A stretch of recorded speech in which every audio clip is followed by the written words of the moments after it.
Well, I guess, look, so we just talked about system thinking and the team collaborators to be able to make change, right?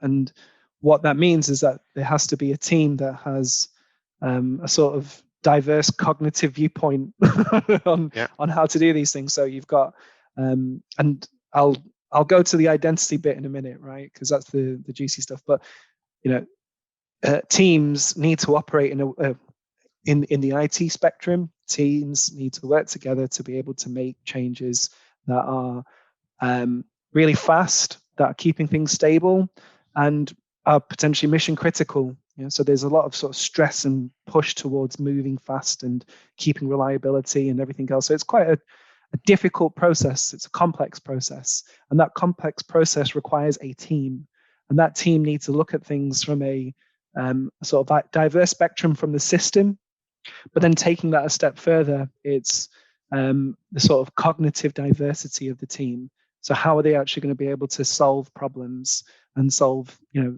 problems from their different perspectives?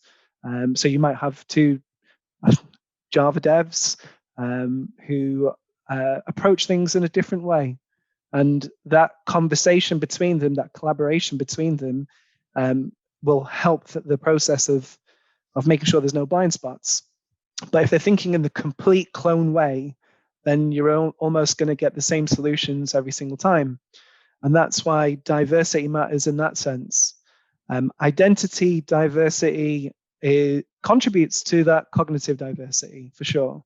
Some of my experiences might be different to other people's experiences, but not always the case, right? You know, there are people who, you know, I'm not going to go into politics, right? You know, there'll be people who look like me who don't represent what I feel or think, and there'll be people who don't look like me at all who exactly come from the same viewpoint as I'm coming from. So yeah, less about that, more about the sort of diverse teams. One thing I really like about the team I work in right now, not just the team that I that kind of report under me, but also the teams that I work with in my area that John kind of looks after at the minute. There's such a breadth, there's such a diverse thinking, and we have an environment where we all collaborate and really kind of make sure there's no sort of echo chambers of thought. So, you know, John will come from one perspective, another person who's really kind of bleeding edge tech, he'll come from a different perspective. Another person who's been in the corporate world for a long time comes with a different perspective. And it really does add to our collective intelligence.